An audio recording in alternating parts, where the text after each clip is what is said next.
Okay, so I sense a lot of hatred for this chapter. I know for a fact there's going to be a lot of readers when it comes to this chapter of Fairy Tail that are not going to like this chapter one bit. I sense that so much right now. I know for a fact when this video uploads, I see the comments, there's probably going to be a huge divide when it comes to this chapter. Because, let's go into the details. Bluenote gets one-shotted. It was even stated in the chapter, one-shotted. And this right here is where the controversy between this chapter is going to happen. Because let's look at some of these facts. Bluenote fought Guildarts on equal terms for a little bit. And, you know, they were kind of equal in strength at that one point in the past. And with this chapter, Natsu fights Bluenote and wrecks him hard. Like, Natsu walks through his gravity magic like it's nothing. And one-shots Bluenote like he is trash. Fodder class. And this dude, Bluenote, fought Guildarts. Slightly on equal grounds.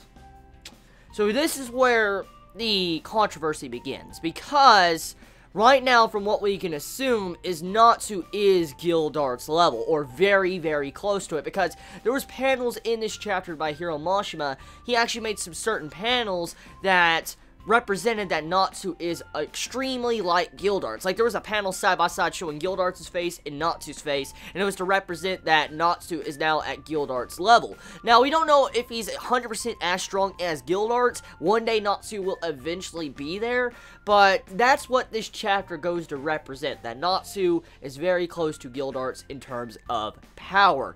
And this can be worrying and very upsetting for a lot of fellow readers of Fairy Tail, because Natsu only trained for 1 year, and training for 1 year, and we don't really have, you know, the basics or, you know, the information on what Natsu really did for that entire year. I mean, we can only assume he punched and kicked and burnt the shit out of things for an entire year. We don't really know what type of training Natsu did in that entire year to get stronger, so we can just assume he did the standard basic forms of training, and I could see how a lot of readers of this would have an issue, because he had this massive power jump in that little time to be at this level, and I can see how some would be upset with that. But Natsu is Int. He is Int. He is the demon created by Zeref.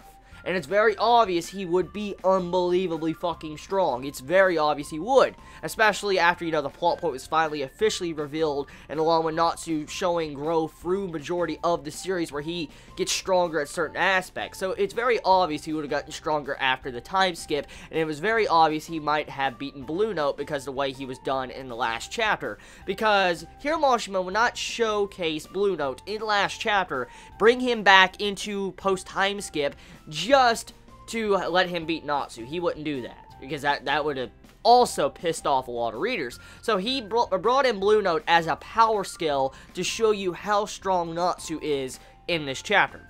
And I personally, as a reader, don't have an issue with it. I expected it so much. I expected this chapter to have Bluenote wrecked. I did. I expected it to last a little bit longer, but this, right with this chapter, just showcases how strong Natsu really is. He's on a higher level, way higher than Bluenote, because he wasn't even breaking a sweat in the chapter. So yeah, that's the main basics of this chapter, the main setup, the main reason for this chapter. Just beating Bluenote and showcasing Natsu's power level. Now, besides that, you also have where Wendy joins the quest for creating Fairy Tail. She decides to leave Lamia Scale, and she leaves the Sky Sisters and goes off on her journey with Lucy, Happy, and Natsu.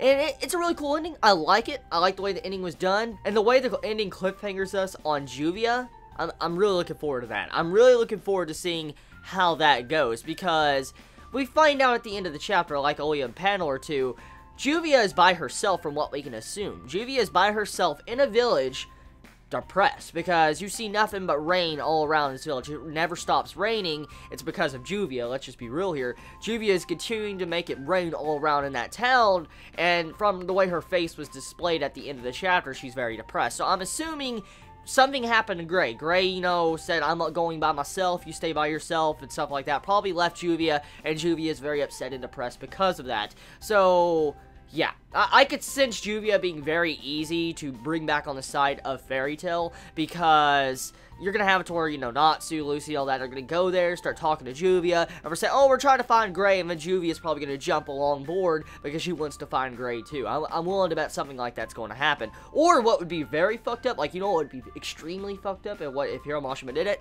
What if Juvia lost her love for Gray? Like, whoa.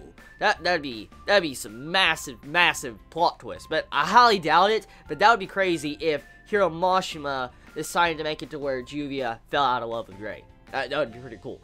But yeah, that's it. That's all when it comes to this chapter. Very, very, very simple chapter. Like, it's a simple chapter, but a lot of controversy that's going to cause a lot of problems to the readers. But I personally enjoyed it. So tell me your thoughts in the comments below. You all have a wonderful day or not wherever you live. Please be safe. Chibi out.